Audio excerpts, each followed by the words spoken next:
करब कहनी भंडारा तू करिया काना कोतड़ लंगड़ लूज या पाहिज जितना हुई हैं वही के भंडारा है, हमार तुहार नाई है। आज पकड़ के भोजन कर रही है और 5 रुपया एक का सिक्का दी है, 5 रुपया एक आदमी दी है। जब यहाँ पैसा मिलल करता है 10-10 20-20 यही में से उठा ले जाके दिहल करी है केहू खे नाई।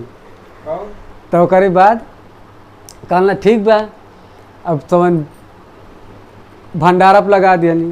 तो जब भंडारा होए लगल तो अब जब के बारी आ गई, माइक लग गई, ढोलक आ गई, सब हमारे आगे बैठल पर कहला जपा के करी सीताराम सीताराम के कही पूरी रतिया।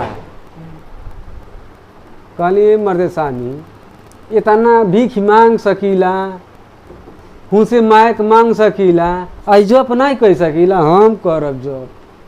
आ हकीकत में लगली अब जप करे, माइक ले लियली हाथे में आ जप करे लगली। एक आदमी ढोलक बजावता हम जप सीताराम सीताराम के लगली जप करे।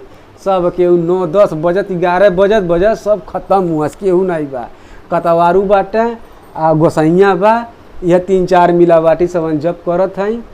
आ जप करत करत जब 12-2 बज गई, 2 बजे ऐसा मायकवा लेके सीताराम सीताराम सीताराम जय सीताराम सीताराम जय सीताराम सीताराम जय सीताराम सीताराम जय सीताराम सीताराम जय सीताराम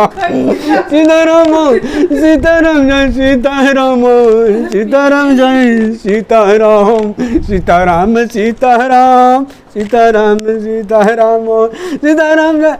यह जब करत करत करत ईठ बूढ़ मनाई हमार बतिया सुने, गनवे सुने कि रो रो गावत आई सीताराम के जप करत आई होई कैसन। अब 2 बजे रतिये के अपन घर से बिस्तरा छोड़ के चल दियलस, लाठी डंडा लिहले चलिए हमर लगे आके गोड़वा भारा पड़ल।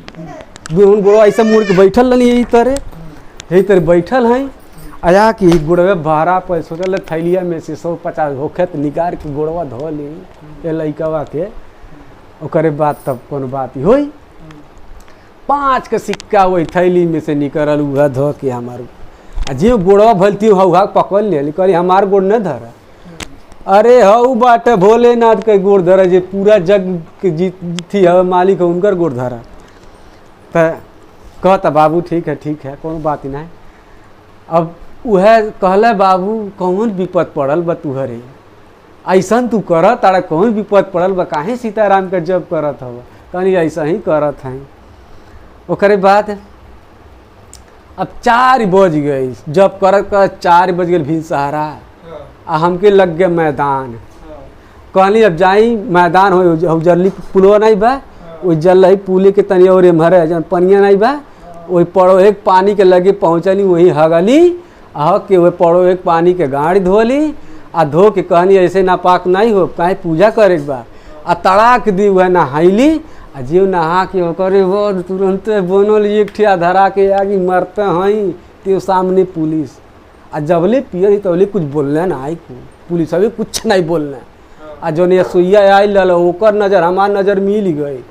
आ जब नज़रिया मिला तो कह तो चौराहा पे तुम ही थे ना, बुलाया था गणेरिया वहाँ सधुइया, तुम बुलाया था डांटे फटकारे तुम पेड़वा के बगलिया में। कहली हाँ साहब हम ही थे। आ कहाँ तब से हम घर नहीं गए, हम तो यही शुरू करा दिए, यही जब होने लगा। तो गैले कुल हम मार के आ तड़ाक दे नहा के कहनी चली पूजा बैठी अब जब शुरू करी, काहे से भी नहीं अब होए वाला बा। आ इनके कतवारू भगत के अपने जब पर बैठा गई रही कि तार नहीं टूटे के है, जब के तार टूटे के नहीं है। हमार संतिया तू कह तो हम हग मूत नहा पूत कि अब आके तब हम बैठब पूजा पे। कहला ठीक। ओकरे बाद हम यहाँ पहुँचल है तो घटना अब दूसर घटता ओहर न सुना हो। अब घटना दूसर घटता, अब यार पुलिस वाली आ गई, पुलिस की गाड़ी आ गई। अब पुलिस के गाड़ी अब परिचय होता वहीं जा। आ जब तक हम पियत रही तब तक बोले ना जीव झाड़ली आ झाड़ के जीव खड़ा कर देती है, कहता इधर आओ। 2 अंगुली से बोलौलस आ तुरंत हथवा जोड़ के कहली हाँ साहब। कहता ये बताओ, सजी ताक झाँक लिया पूरा मंदिर में, ये बताओ यहाँ जब किसने शुरू किया, यहाँ जब किसने शुरू किया?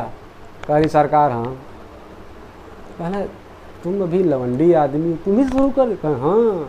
अब का कतवारू भगत बैठे बटा हुआ रहना सजावा के हुआ रहना, हमें दूर मिल रहनी बूढ़ पुरनिया वहीं जाके पियत रहनी ने। कहता हाँ। और बाद घूम ताक के गई और बाद 900 रुपया ऐसे लिया गोड़े धो दिया से ही जा पुलिस वाला। कहला ये 900 रुपया है, ये हम नहीं दे रहे हैं, रानी साहब के ऑर्डर से आया है 900 रुपया वही जब देते हैं। बात वहाँ तक फैल गई है सीताराम के, जब केहू जाके कह दिए वहाँ से 900 रुपया आई रही पकड़। जब तू वहीं शुरू कैले बड़ तू वहीं पकड़ लीलकंठ केहू से पूछी है। ओकरे बाद 900 रुपया वो मिल गए तो हो गए भिन्न ही। आ जो भिन्न ही भल ते आदमी जाओ ना पूजे शंकर भगवान के, यह सोनरे पहले पहुँचल।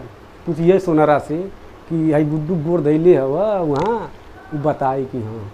सोनरा पहुँचल तुरंत 20 का नोट ध के जे गोड़ धरा था ते नजरिया हमार नजरिया ओकर मिल गए तो वही ठहाक कहता है। जब हमें देखल कि ई हमें तो 50 रुपये और निकलस, फिर धैलस 50 रुपया।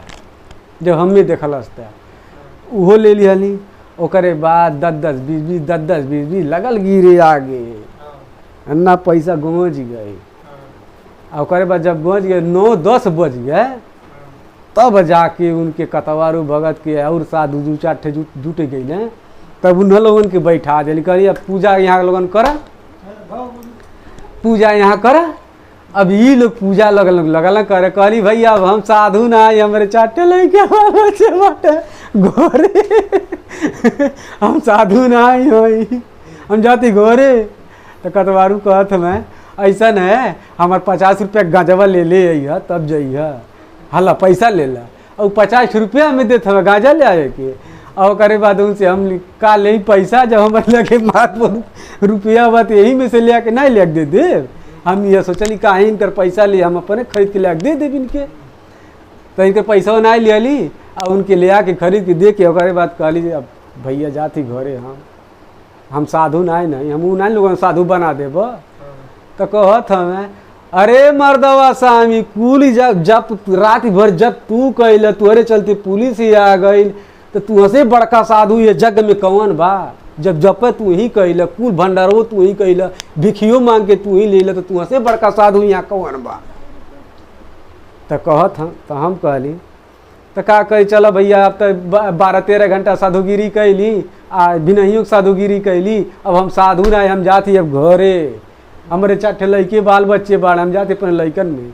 कहाँ से हम सोचत रही कि अंकिता मम्मी आज हुए हैं, आज चलती घरे। आ वही दिन अंकिता कमी साझी के आयल रही, लेकिन ये बात हम फोरली ना।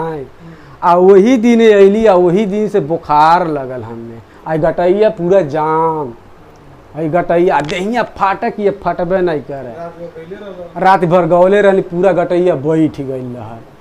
आ करे बाद जब गटई बैठ गई हैं, जब गटई बैठ गई हमार, आ ओकरे बाद हम माना कहीं कि हम तो दवाई खा बनाई, इ नहीं के जप कैले बाड़ी।